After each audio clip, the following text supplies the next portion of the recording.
Sir Hyderabad సీటుకి సంబంధించి last question sir.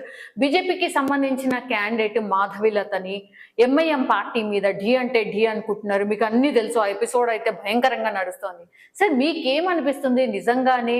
అంటే గెలుపు ఓటమిలు పక్కన పెడదాం సార్, నిజంగానే ఆ ఫైట్ ఉంటుందా అక్కడ?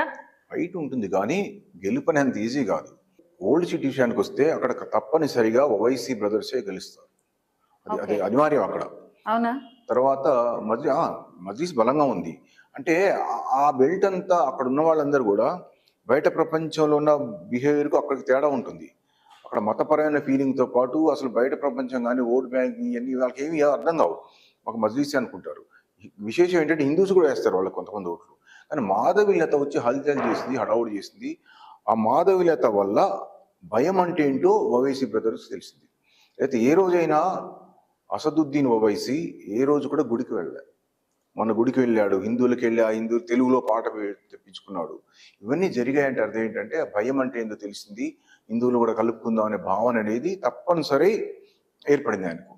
కాబట్టి ఈమె భయపెట్టగలిగింది, ఈమె ఫోకస్ కాగలిగింది, బీజేపీ వాల్యూ పెంచగలిగిందని గెలుపు మాత్రం అంత ఈజీ కాదు. ఓకే. అంటే ఇంకో టాక్ కూడా ఏముందంటే సార్, వీళ్ళందరూ మిలాఖత్ అయ్యి అక్కడ ఎంఐఎంఏ గెలుస్తుంది అని తెలిసిన తర్వాత కూడా కావాల మిగతా అన్ని పార్టీస్ అన్ని మిలాఖత్ అయిపోయి ఎంఐఎంఏ గెలవాలని వాళ్ళు కోరుకుంటున్నారు. బట్ ఏదో ప్రాపగండా ఆర్ ఒక వర్గాన్ని ఓట్ని పోలరైజ్ చేయడానికి ఇదంతా నడుస్తోంది, ఇదంతా డ్రామా క్రియేట్ అవుతుంది అనేది డ్రామా అనివార్యం, తప్పదు. ఇక్కడ విషయం ఏంటంటే ఓవైసీ వాళ్ళు గెలవాలి, మజ్లిస్ గెలవాలనే దానికంటే బీజేపీ ఓడిపోవాలనే ఫీలింగ్ ఎక్కువ ఉంటుంది.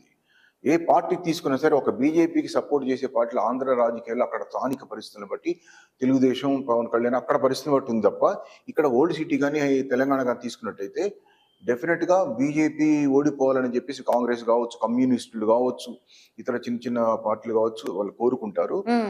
అది ఏ డ్రామా నడిచినా ఏం నడిచినా నడవకపోయినా కూడా అక్కడ బలం వాళ్ళది. అసలు ఆ డ్రామా అక్కడ ఎందుకు నడవాలి? వేరే చోటు కూడా అదే నడుస్తుంది కదా. కాకపోతే అక్కడ గ్యారంటీ ఓవైసీ గెలిచే అవకాశం ఉంది కాబట్టి మనం ఇలా మాట్లాడుకుంటున్నాం. డ్రామా ఇప్పుడు అన్ని చోట్ల డ్రామా ఉంది, గెలుపు మాత్రం ఓవైసీదే. మాధవిలతకు మాత్రం ప్రాధాన్యత బాగా పెరిగింది. ఇక్కడ ఒక విషయం చెప్పదలుస్తుంది ఏంటంటే అందరూ బీజేపీ సపోర్ట్ చేస్తున్నారు కానీ ఎంఆర్పిఎస్ మందకృష్ణ మాదిగ గారు ఓటు బ్యాంక్ తక్కువ ఉండొచ్చు వాళ్ళకు, బట్ వాళ్ళు మాత్రం డైరెక్ట్గా బీజేపీ సపోర్ట్ చేస్తున్నారు. ఆ గెలుపు అది సరిపోదు. అది yes sir. Okay sir, thank you.